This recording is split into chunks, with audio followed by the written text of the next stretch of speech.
dalam tanda kutip, buang tanda kutipnya. Kita ditipu oleh para menteri-menteri yang 4 itu.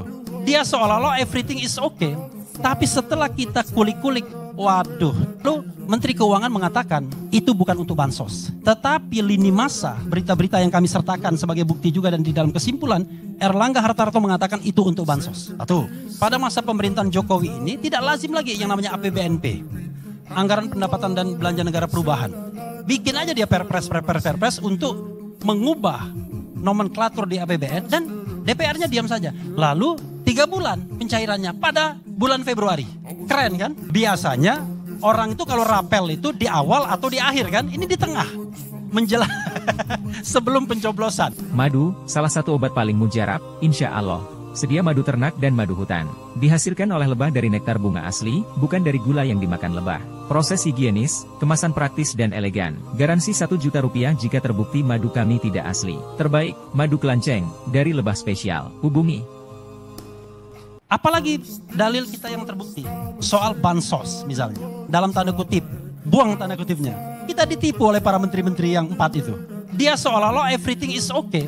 Tapi setelah kita kulik-kulik, waduh, yang dilakukan misalnya Sri Mulyani, bansos itu adalah bagian dari Perlinsos, perlindungan sosial. Yang namanya Perlinsos itu dananya 496,8 triliun, itu yang di APBN. Tapi jangan lupa, ada yang namanya automatic adjustment senilai 50 triliun yang dipotong pada bulan Januari. Bayangkan, tahun anggarannya baru dimulai langsung ada pemotongan. Biasanya pemotongan dilakukan karena realisasi pendapatan di bawah target. Karena realisasi pendapatan di bawah target, pemotongan dilakukan agar APBN tetap bisa dipertahankan. Ini enggak. Jadi kementerian lembaga dipotong lembaganya 5% dan menjadi uangnya 50 triliun.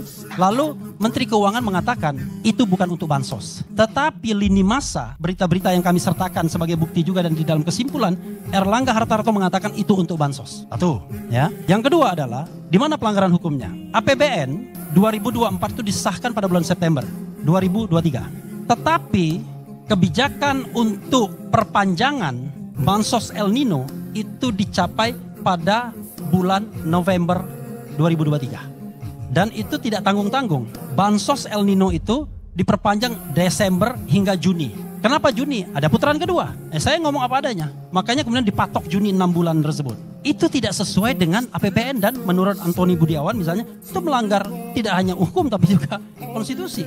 Karena harusnya dengan persetujuan DPR. Rupanya kawan-kawan semua, ibu-ibu dan bapak-bapak sekalian, pada masa pemerintahan Jokowi ini tidak lazim lagi yang namanya APBNP.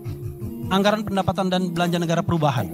Bikin aja dia perpres untuk mengubah nomenklatur di APBN dan DPR-nya diam saja. Sebenarnya praktek itu ketika COVID melalui Perpu nomor 1 2020 yang memberikan kewenangan kepada eksekutif untuk mengobrak-abrik APBN. Makanya pada waktu itu dikatakan bahwa yang namanya DPR itu menyerahkan kewenangannya kepada eksekutif. Tapi ternyata praktek tersebut tetap dilakukan. Nah, ini melanggar. Lalu ternyata tidak hanya bansos yang untuk 6 bulan itu, beras dan lain sebagainya, sembako, tapi juga duit.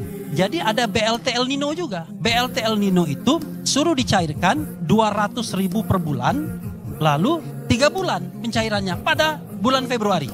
Keren kan? Biasanya orang itu kalau rapel itu di awal atau di akhir kan? Ini di tengah. Menjelang sebelum pencoblosan. Itulah yang kata saudara abang tadi, hebat 600.000 ya kan? Ahli kami Fit Adrison mengatakan tidak terbukti pertumbuhan ekonomi bisa meningkatkan elektabilitas. Melalui ilmu ekonometri dia mengatakan bahwa yang bisa meningkatkan elektabilitas adalah kemiskinan. Kenapa? 10% kemiskinan dia bilang, maka dia mengatakan probabilitas naiknya saya lupa berapa persen begitu. Dan dia mengatakan bahwa semakin miskin atau semakin kecil pendapatan penduduk, maka bansos itu makin besar pengaruhnya. Kan orang dikasihkan Bang Oto 600.000 cuma habis 1 kali ngopi saja, ya kan? Tapi coba bayangkan kalau rakyat yang pendapatannya saja tidak ada. Dan menjelang pemilu lagi. Misalnya lagi, Muhadjir Effendi misalnya.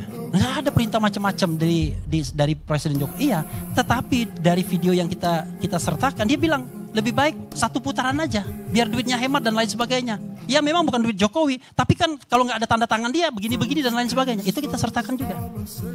Bu Risma, dia tidak lagi memperpanjang bansos El Nino. Kenapa? Karena El Nino itu puncaknya pada bulan September dan kemudian landai pada bulan Desember dan tidak ada lagi setelah itu. Tetapi ternyata dihidupkan lagi barang ini pada bulan November yang tadi saya katakan, dan yang mengerjakannya bukan Kementerian Sosial tapi Bappenas, Badan Pangan Nasional, yang bukan wilayah dia. Yang namanya Bappenas itu kan fungsinya bukan untuk menyalurkan bansos. Bappenas itu untuk ketahanan pangan, namanya Badan Ketahanan Pangan. Tapi ini yang namanya menyalurkan bansos mestinya Kementerian Sosial. Tapi Kementerian Sosial miliknya PDIP, ya kalau saya frankly speaking aja. Makanya nggak dilibatkan. Yang terjadi adalah ditangani Bappenas dan Kemensos kemudian tidak ambil alih. Dan dia tidak mengusulkan untuk dilanjutkannya bansos El Nino dan kemudian tidak juga menanganinya.